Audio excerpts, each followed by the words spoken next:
who spoke for us. I know Dr. Yad had to leave. But howdy, marhaba, to everyone who came. Thank you so much for joining us. My name is Erin Wehrenberg, and I'm a program coordinator in the Department of Student Affairs. I do a lot of different things, but part of what I do is advise the wonderful Palestinian Cultural Club. I want to thank you all for coming here. I know we have very busy schedules, and I know spring break is in less than a week, so we're also very busy and very jam-packed before the end of that. I also want to thank the Palestinian Club especially for the entire executive board for letting me be their advisor. I really enjoy it so much, and I love working with you all. I love working with students so much. I'm an educator, middle school, then university, so I'm very grateful to be here. And so like I said before, I'm not Palestinian, so you may be asking yourself, how did I, a white American woman with no cultural background or blood connection to the Arab region, let alone Palestine, get involved with the Palestinian Cultural Club?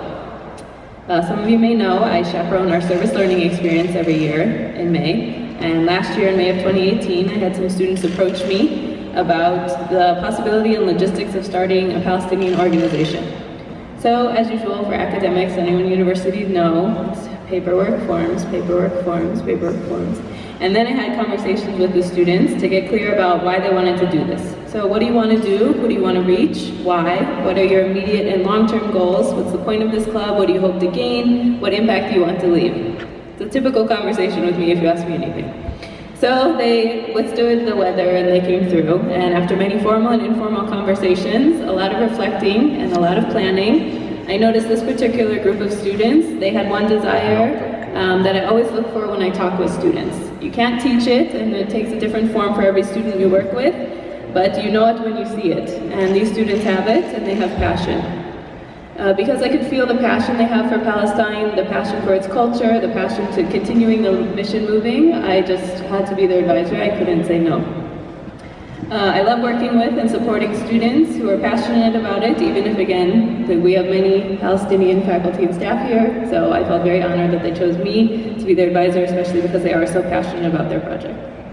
So not only have I been blown away and incredibly proud at the students and what they've been able to create together in such a short existence, so they started last fall, they launched as an official student organization. I am so grateful. To me, this is the best part of being an educator. I learn from them every single day. Not just in the typical learning styles reflected back to me, how am I teaching, how am I reaching students, but also about the beautiful country, history, and culture of Palestine that's been shown to me in an entirely new light. I grew up in rural Ohio in the United States, and you can guess that my public education did not include much, let alone any accurate information about Palestine. The few references I had were of that of Bethlehem and Nazareth and Jerusalem, as most of my extended family is practicing Irish Catholic, so not even usually Islamic reference. Upon beginning high school, I participated in Model United Nations, which is an educational simulation for students to get exposure to diplomacy, international relations, and the United Nations. Every year the Palestinian conflict was brought up, but I felt information was always lacking. I felt, why is this so oversimplified? How could this be so confusing for so many people? What's going on? So I felt a pull to learn more about the region and what was happening. And as you might guess, my awareness increased as I became more informed about the occupation and the true history of the area. Thus began my commitment to volunteer with organizations which supported and sent aid, usually in the form of money from the United States, to Palestine. When I was in graduate school in the University of Michigan, I performed in a play every semester called the Hijabi Monologues, where all the proceeds were donated to playgrounds in Palestine. When I lived in Germany and Greece, I worked with refugees around cultural adjustment and language programming. A good chunk of them were usually from Palestine. And I felt encouraged to continue my growth and connection to this country which deserves justice. So much so that in May of 2016, during my first spring semester here at TAMUQ, the first service learning program I led, we went and worked with 2 United Nations schools in Jordan who host Palestinian refugees. Since moving to Qatar, and especially since becoming the advisor of the Palestinian Cultural Club, my narrative and my internal understanding of Palestine has grown into an even more beautiful understanding with new depths. Of course, there is suffering and aid to be given, but my single focus of the country as needing aid has thankfully been complicated by adding beautiful elements of the culture.